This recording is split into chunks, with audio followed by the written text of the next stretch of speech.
White House aide Fiona Hill testified before Congress in a closed-door deposition. And based on individuals who were in the room and who are familiar with how that deposition went, we have some idea of John Bolton's conversations within the White House when he was serving as the National Security Advisor. Now, as we all know, he's no longer serving as a National Security Advisor or the National Security Advisor, but Bolton had some severe issues with the fact that Donald Trump and his cronies were attempting to dig up dirt on political rivals like Joe Biden, using the help of foreign countries like Ukraine. So based on what Fiona Hill told Congress, at one point, Bolton said the following about Rudy Giuliani, Donald Trump's personal lawyer. Quote, "Giuliani's a hand grenade who's going to blow everybody up."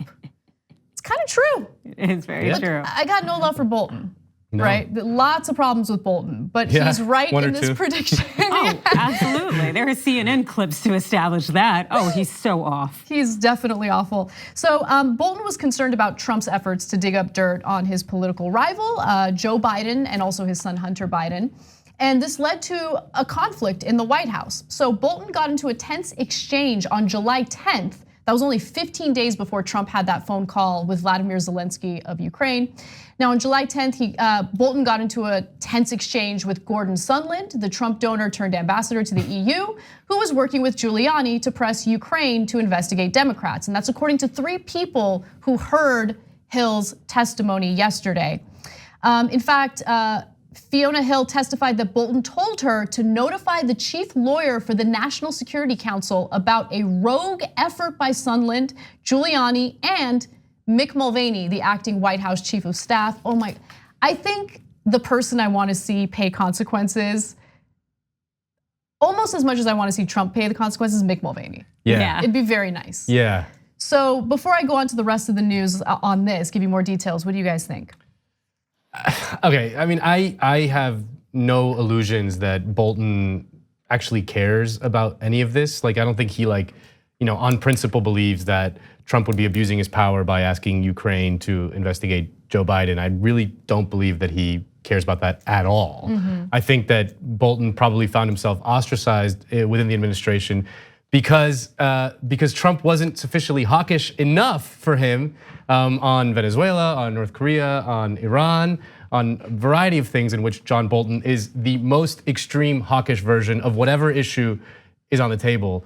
And because Trump was not, 100 on the 0 to 100 scale of hawkishness, Bolton found himself ostracized and is probably just doing this to, blow up the administration in some way, which, it's fun to watch. I'm loving it. I'm enjoying but I really don't want to be on the same team as John Bolton. No, I get it. I get it. One of the worst people in American history. I think you're right. Intentions matter, and what drove the protests within the administration. I mean, this is pretty late in the game. Bolton was obviously already having issues with Trump, so I think that your theory is. I think there's a lot of credibility to that theory. By the way, Hill said Bolton also said in regard to the conversations with Ukraine, "I'm not part of whatever drug deal Sondland and Mulvaney are cooking up," Bolton told Hill to tell White House lawyers, and that's according to 2 people who were at the deposition. Adrienne? Yeah, no, I actually think that Bolton, he was definitely okay with it, but what he wasn't okay with was bringing in people who aren't as clean and getting it done.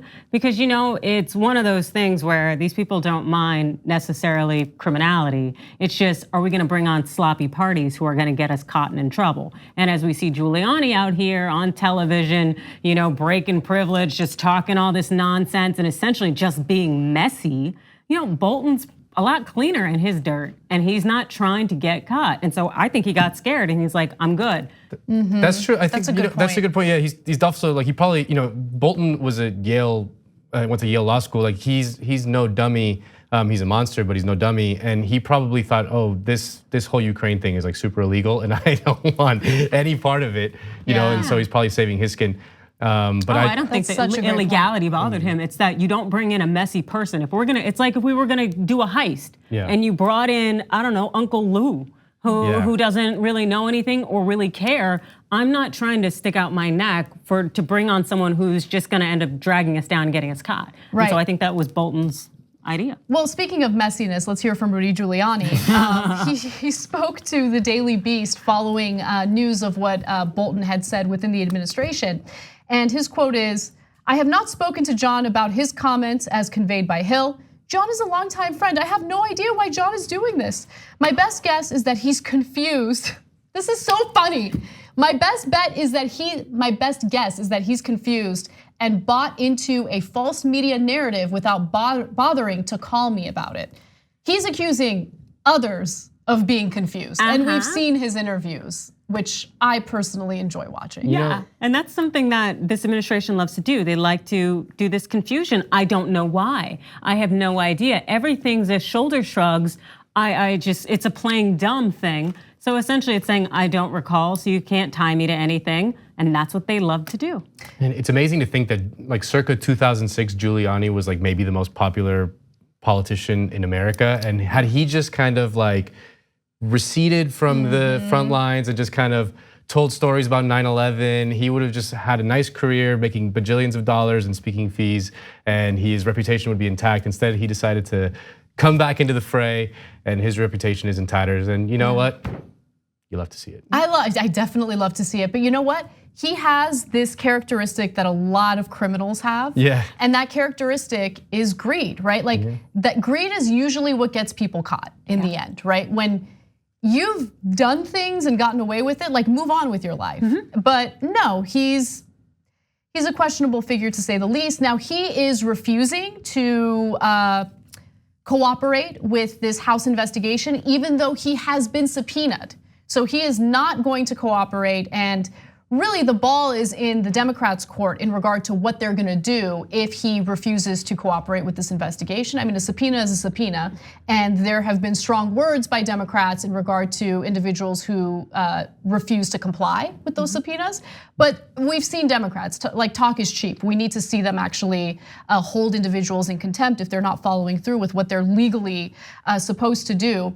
Also, Hill testified that she opposed the idea of Donald Trump having that call with Vladimir Zelensky on July 25th because she did not understand its purpose. While it was described as a congratulatory call following parliamentary elections in Ukraine, Trump had already made a congratulatory call to Zelensky in April. So she felt that things were strange. She had problems with what was going on, and it is important that people like her do comply with this investigation and speak to Congress. Now, what can we look forward to? Who else will testify? There are members of Trump's administration who are not listening to the State Department. They are gonna cooperate with the investigation. Gordon Sondland is one of those people. He's the EU ambassador. Then you have George Kent, Deputy Secretary of State, and Laura Cooper, Deputy Assistant Secretary of Defense for Russia, Ukraine, and Eurasia. So those are three individuals who are gonna be testifying before Congress soon. And everything that's been going on has led Trump to be a little more insular. Yeah. So he is very suspicious and paranoid. He doesn't trust anyone. He thinks that Bolton was one of the White House leakers, which could possibly be true, right? Why not? And according to the Daily Beast, in the course of casual conversations with advisors and friends, Trump has privately raised suspicions that a spiteful John Bolton could be one of the sources behind the flood of leaks against him. At one point, one of those sources recalled Trump guessed that Bolton was behind one of the anonymous accounts that listed the former national security advisor as one of the top officials most disturbed by the Ukraine-related efforts of Trump and Rudy Giuliani. Yeah. I have a question. You're a legal scholar, right? Yes. What happens if like Mike Pence, as is being reported, is refusing to comply with a subpoena? Can like Congress like order like people with guns to arrest him? Like what happens if he's like no, and then they order what happens in that scenario? To my recollection, they can seek to enforce it, and it's kind of similar to a court subpoena where you can be held accountable for it. So, but I don't necessarily know the lengths they would have to go to actually enforce it if they'd need to put in a vote of some kind of measure. But I think what we all kind of notice and know is that essentially Giuliani and the rest of the gang, they're just calling their bluff and saying you're not going to do anything because you've never done anything before. And essentially too many people that we're in bed with put money in your pockets. So you ain't gonna do nothing. Thanks for watching the Young Turks. Really appreciate it. Another way to show support is through YouTube memberships. You'll get to interact with us more. There's live chat emojis, badges. You've got emojis of me, Anna, John, JR. So those are super fun. But you also get playback of our exclusive member-only shows and specials right after they air. So all of that, all you gotta do is click that join button right underneath the video. Thank you.